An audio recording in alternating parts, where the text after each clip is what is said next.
அனைத்து தமிழ் உள்ளங்களுக்கும் அன்பான வணக்கம். நிகழும் ஸ்ரீ மங்களகரமான குரோதி வருடம் பங்குனி மாதம் 18ஆம் தேதி 1/1/2025 செவ்வாய்க்கிழமை வளர்பிறை திதியை பரணி நட்சத்திரம் கார்த்திகை விரதம் சதுர்த்தி விரதம் கூடிய நல்ல நாளில் இந்த 2025ஆம் ஆண்டின் 4வது மாதமான ஏப்ரல் மாதம் பிறக்கின்றது. மாத தொடக்கத்தில் சூரியன் மீனராசியில் சஞ்சரிக்கின்றார். ஏப்ரல் 15ஆம் தேதி சூரியன் மேஷராசியில் உச்சமடைகிறார்.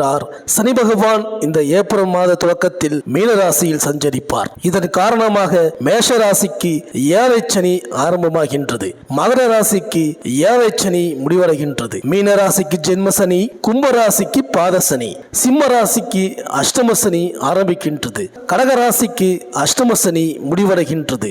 மேலும் இந்த ஏப்ரல் மாதத்தில் பங்குனி உத்திரம் வருகின்றது. பங்குனி மாதத்தில் பௌர்ணமியும் உத்திரம் நட்சத்திரமும் சேர்ந்து வரும் நாளே பங்குனி உத்திரம். பங்குனி உத்திரம் முருகனுக்கு மிகவும் உகந்த நாள். இந்த நாளில்தான் முருகப்பெருமான் இந்திரன் மகள் தெய்வானையை திருப்பரங்குன்றத்தில் மணந்தார். நல்ல மன வாழ்க்கை வேண்டுவோர் இந்த பங்குனி உத்திரம் நாளில் விரதமிருந்து சிவபெருமானை கல்யாண சுந்தரமூர்த்தியாக வழிபடுவது வழக்கம். மாத தொடக்கத்தில் கிரகங்களின் சஞ்சாரத்தை பார்த்தால் ரிஷபத்தில் குரு பகவான், மிதுனத்தில் செவ்வாய், கன்னியில் கேது, கும்பத்தில் புதன், மீனத்தில் சூரியன், சனி, சுக்கிரன், ராகு என இந்த மாத தொடக்கத்தில் கிரகங்கள் சஞ்சரிக்கின்றன. இந்த ஏப்ரல் மாதம் உங்கள் ராசிக்கு என்னென்ன பலன்கள் கிடைக்கப் போகின்றது, நீங்கள் செய்ய வேண்டிய பரிகாரங்கள் என்ன என்று இந்த வீடியோவில் பார்க்கலாம்.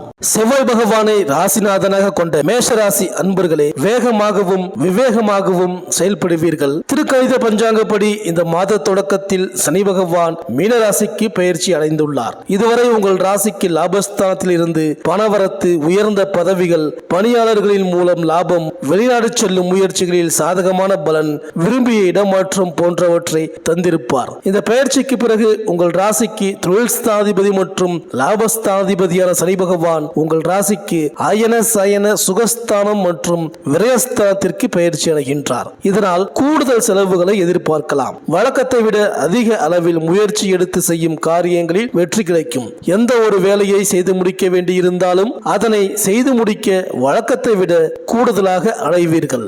வாகனங்களை ஓட்டிச் செல்லும் பொழுதும் இயந்திரங்களை இயக்கும் பொழுதும் எச்சரிக்கையாக இருப்பது நல்லது. பயணங்களால் அலைச்சல் ஏற்பட்டாலும் பலன் அனுகூலமாக இருக்கும். திட்டமிட்டு செயல்படுவதன் மூலம் வீண் விரயங்களை தவிர்க்கலாம். வேலை நிமித்தமாக குடும்பத்தை விட்டு வெளியூரில் தங்க வேண்டி வரலாம். சரியான நேரத்தில் தூங்க முடியாத அளவில் கூடுதலாக பணி இருக்கும் என்பதால் திட்டமிட்டு வேலைகளை செய்வது நன்மை தரும். நல்ல உணவு மற்றும் ஓய்வு ஆகியவற்றை சரியாக கடைபிடிப்பதன் மூலம் உடல் ஆரோக்கியம் மேம்படும். கடன் வாங்குவது, கொடுப்பது போன்றவற்றை தவிர்ப்பது நல்லது. அடுத்தவர்களை நம்பி பொறுப்புகளை ஒப்படைப்பதை தவிர்த்து நீங்களே நேரடியாக செய்து முடிப்பது நல்ல பலனை தரும். பொதுவாக அடுத்தவர் கூறும் விஷயங்களை அப்படியே நம்பிவிடாமல் அதில் இருக்கும் நல்லது கெட்டது ஆகியவற்றை நன்கு ஆராய்ந்து செயல்படுவது நல்லது. மீன ராசிக்கு பயிற்சி அடையும் சனி பகவான் அங்கிருந்து 3ஆம் பார்வையாக உங்கள் ராசிக்கு தனம், குடும்பஸ்தானத்தையும், 7ஆம் பார்வையாக உங்கள் ராசிக்கு ருணரோக சத்ருஸ்தானத்தையும், 10ஆம் பார்வையாக உங்கள் ராசிக்கு பாக்கியஸ்தானத்தையும் பார்க்கின்றார். அவர் தனக்கு சம கிரகமான குருவின் வீட்டில் இருந்து பார்ப்பதால் பார்வை பலன் நன்மை தருவதாகவே இருக்கும்.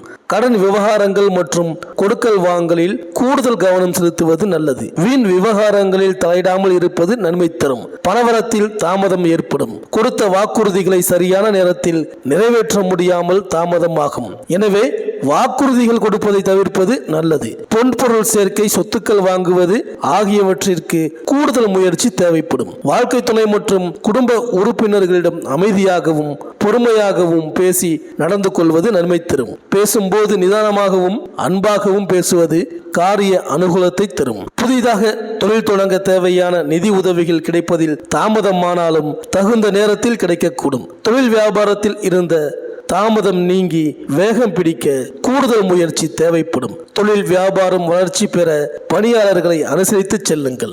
உத்தியோகத்தில் இருப்பவர்களுக்கு பதவி மாற்றம், இடமாற்றம் போன்றவை வரலாம். பணிபுரியும் இடத்தில் இருப்பவர்களுடன் விட்டு கொடுத்து செல்வது நன்மை தரும். தனியார் துறையில் முதலீடுகள் செய்வதில் கவனமாக இருக்க வேண்டும். புதிய சொத்துக்கள் வாங்கும் போது நன்கு ஆலோசித்து செயல்படுவது நல்லது. பொருளாதார நிலை உயரவும் வருமானம் அதிகரிக்கவும் நீங்கள் எடுக்கும் முயற்சிகள் தாமதத்திற்கு பிறகு நல்ல பலனை தரும். மேலும் மாத தொடக்கத்தில் கும்பராசியில் புதன் சஞ்சரிக்கின்றார். உங்கள் ராசிக்கு சகாயஸ்தாதிபதி புதன் லாபஸ்தானத்தில் சஞ்சரிப்பது நல்ல நேரம்தான். உழைப்பிற்கு ஏற்ற பலன் கிடைக்கும். வெளிநாட்டில் உள்ள பிரபல நிறுவனங்களில் இருந்து பணிபுரிய அழைப்புகள் வரலாம். ஒரு சிலர் உத்தியோகத்தில் இருந்து விருப்ப ஓய்வில் வெளிவந்து சுய தொழில் தொடங்கும் முயற்சியில் ஆர்வம் காட்டுவீர்கள். அதற்கு நண்பர்களின் ஒத்துழைப்பு கிடைக்கும். திடீர் பயணங்கள் அனுகூலமாக அமையும். பொது வாழ்வில் இருப்பவர்களுக்கு எதிர்பார்த்த பொறுப்புகள் கிடைக்கும். மீனத்தில் உள்ள சுக்கிரன் இந்த மாதம் வக்ரம் பெற்று சஞ்சரிக்கிறார். அசுர குருவான சுக்கிரன் வக்ரம் பெறுவது ஒரு வழிக்கு நன்மைதான் என்றாலும் உங்கள் ராசிக்கு 2, 7 ஆகிய இடங்களுக்கு அதிபதியானவர் சுக்கிரன் என்பதால் கலகலப்பான குடும்பத்தில் சலசலப்பு உருவாகும். குடும்ப உறுப்பினர்கள் உங்கள் குணமுறைந்து நடந்து கொள்ள மாட்டார்கள். கடுமையாக முயற்சித்தும் சில காரியங்கள் கைகூடாமல் போகலாம். பொருளாதார பற்றாக்குறை அதிகரிக்கும். ஒரு கடனை அடைக்க மற்றொரு கடன் வாங்கும் சூழல் உண்டு. மேலும் ஏப்ரல் 7ஆம் தேதி கடகராசிக்கு செல்லும் உங்கள் ராசிநாதன் செவ்வாய் அங்கு நீச்சம் பெறுகிறார். எனவே உடல் நலத்தில் மிக மிக கவனம் தேவை. கைவலி, கால்வலி, மூட்டு வலி என்று ஏதாவது ஒரு தொந்தரவு வந்து கொண்டே இருக்கும். குடும்பத்தில் சில குழப்பங்கள் உண்டாகலாம். எதையும் திட்டமிட்டு செய்ய இயலாது.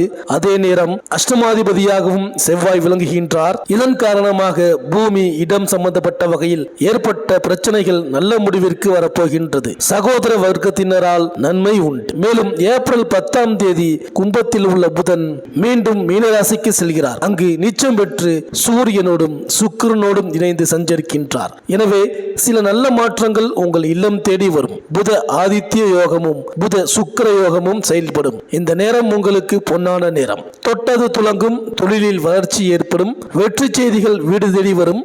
ஆடை ஆபரண சேர்க்கை உண்டு. பொது வாழ்வில் இருப்பவர்களுக்கு புதிய பொறுப்புகள் கிடைக்கும். அரசியல் செல்வாக்கு மேலோங்கும். பொதுநலவாதிகளுக்கு செல்வாக்கு அதிகரிக்கும். வியாபாரம் மற்றும் தொழில் செய்பவர்களுக்கு எதிர்பார்த்த லாபம் கிடைக்கும். உத்தியோகத்தில் உள்ளவர்களுக்கு உயர் பதவி கிடைக்கும். கலைஞர்களுக்கு சந்தர்ப்பங்கள் சாதகமாக அமையும். மாணவ மாணவிகளுக்கு நினைவாற்றல் அதிகரிக்க பயிற்சி தேவை. பெண்களுக்கு குடும்ப சுமை கூடும். கொடுக்கல் வாங்கல்கள் திருப்தி தரும். இந்த மேஷராசி அன்பர்கள் சனிக்கிழமைகளில் நல்லெண்ணெய் தீபம் ஏற்றி சனி பகவானை வழிபட சகல நன்மையும் உண்டாகும். தொழில், வியாபாரம், உத்தியோகம் சிறப்படையும். இந்த வீடியோ உங்களுக்கு பிடிச்சிருந்தா லைக் பண்ணுங்க, உங்க ஃப்ரெண்ட்ஸ்களுக்கு ஷேர் பண்ணுங்க. நம்ம சேனலை தொடர்ந்து பார்க்க மறக்காம சப்ஸ்கிரைப் பண்ணுங்க. பக்கத்தில் இருக்கிற பெல் ஐக்கானை கிளிக் பண்ணிக்கிங்க. மீண்டும் அடுத்த வீடியோவில் சந்திப்போம். நன்றி, வணக்கம்.